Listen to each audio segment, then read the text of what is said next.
There is a question we have all asked. Are we alone in this universe?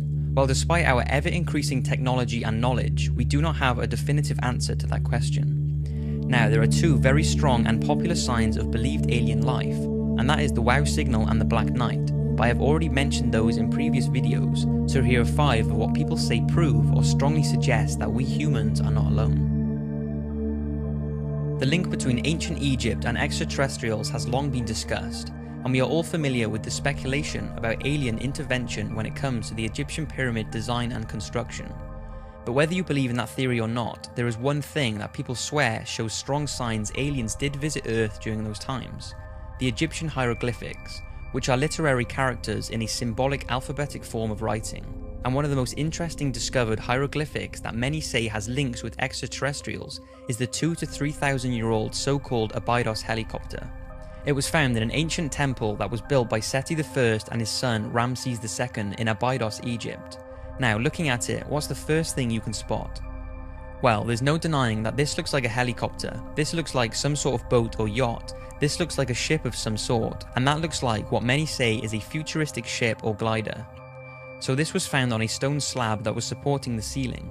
It was studied and concluded that it was nothing more than an accidental illusion caused by overlapping hieroglyphics, where plaster had been set onto the stone to replace the writing underneath, and that was it. It was sort of left and not talked about again. But there are a few researchers who say there is much more to this. They concluded that if the Egyptians wanted to overlap any existing writing, they would simply replace the limestone. It's believed the hieroglyphics would have been engraved on the ground and then elevated up into position, so if a change needed to be done, researchers say they could have just replaced the block and wouldn't have to replaster it. Then there are those who do not believe it has anything to do with ancient technology. They say if there were vehicles like the ones believed to be shown, then surely there would be a lot more evidence of them and not just on one single inscription. So what do you think of these mysterious hieroglyphics? Is it proof aliens came down during the ancient Egyptian years, or is it nothing more than a coincidence? Astronauts. It's always fascinating when an astronaut argues the existence of aliens, because if anyone has more of a chance of seeing an extraterrestrial, it's going to be astronauts who venture into space. Now, the rumour is that if an astronaut witnesses a UFO or an extraterrestrial being, they cannot report this to the press. But that hasn't stopped them, because over the years, many astronauts have told of encounters with aliens.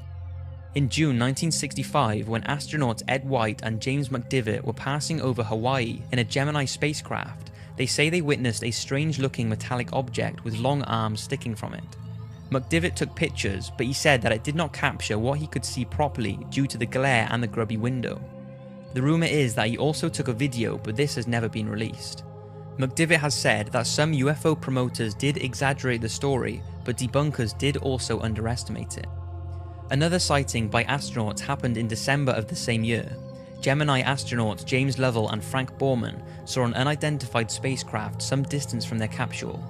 The Gemini Control Center told him that he was seeing the final stage of their own booster rocket, but Frank confirmed that he could see the booster rocket and the unidentified object was something completely different, but what exactly it was is a mystery.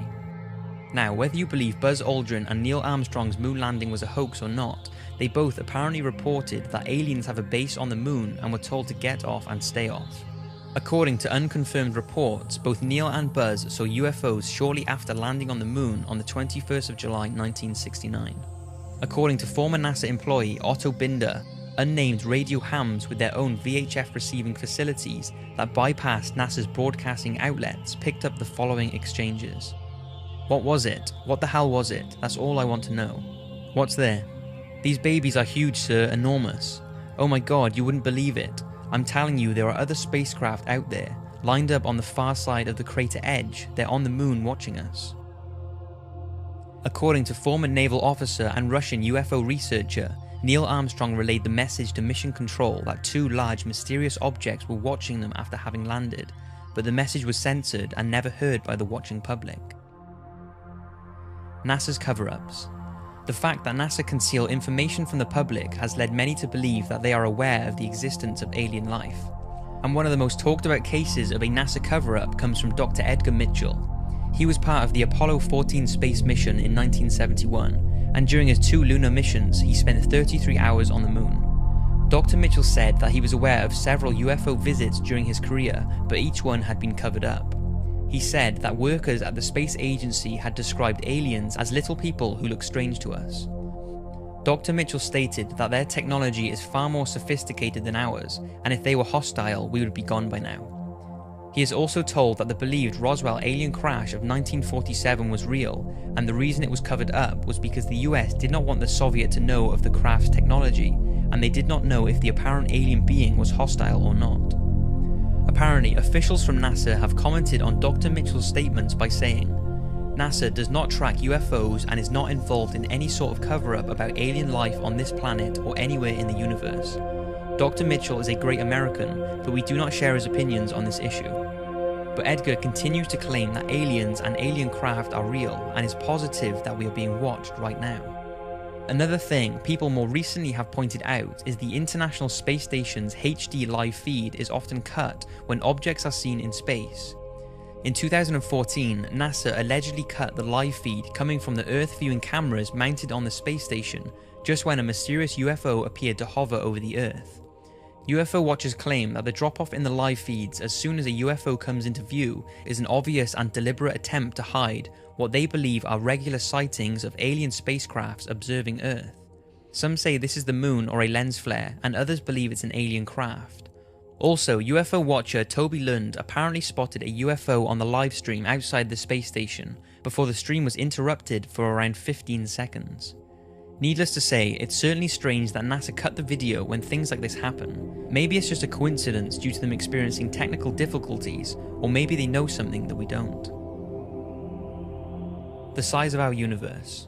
Now, even those who do not believe in the UFO or alien photos and videos going around, there are many that say, due to the sheer magnitude of the universe, it's impossible for there not to be another life form. To understand why people say alien life must be out there, you must first realize how big the universe is. It's believed that the diameter of the observable universe is around 28 billion parsecs, which is around 93 billion light years. Now, a single light year is just under 6 trillion miles, which is a ridiculous number. So 6 trillion times 93 billion. And don't forget, that is just what we can observe. And it's not that we don't have the technology to observe any further, it's just that light from other objects hasn't had enough time to reach Earth since the beginning of the cosmological expansion. And with all that, astronomers at the University of Auckland have said that it's believed there are around 50 sextillion planets in the observable universe. Now I will leave you to decide whether you think that only one out of those 50 sextillion planets can harbour any form of life. Some believe that civilizations are currently existing on Earth-like planets right alongside us, and others believe we could even be the bacterias of another life form. Add all of that with the possibility of infinite or multi-dimensions and you take things to a whole nother level. Whether you believe in any of those theories or not, there is absolutely no denying that the universe is incredible and has left us with many unanswered questions. The Men in Black. Now, although this sort of ties in with the thought that NASA are covering things up, the Men in Black deserve a talk on their own. The Men in Black are thought to be government agents who harass or threaten UFO and alien witnesses to keep them quiet about what they have seen. Over the years, there have been many myths flying around about them, and whether they exist or not is still a mystery. But if they do, then many say it proves that there is something out there that the government do not want us to know about.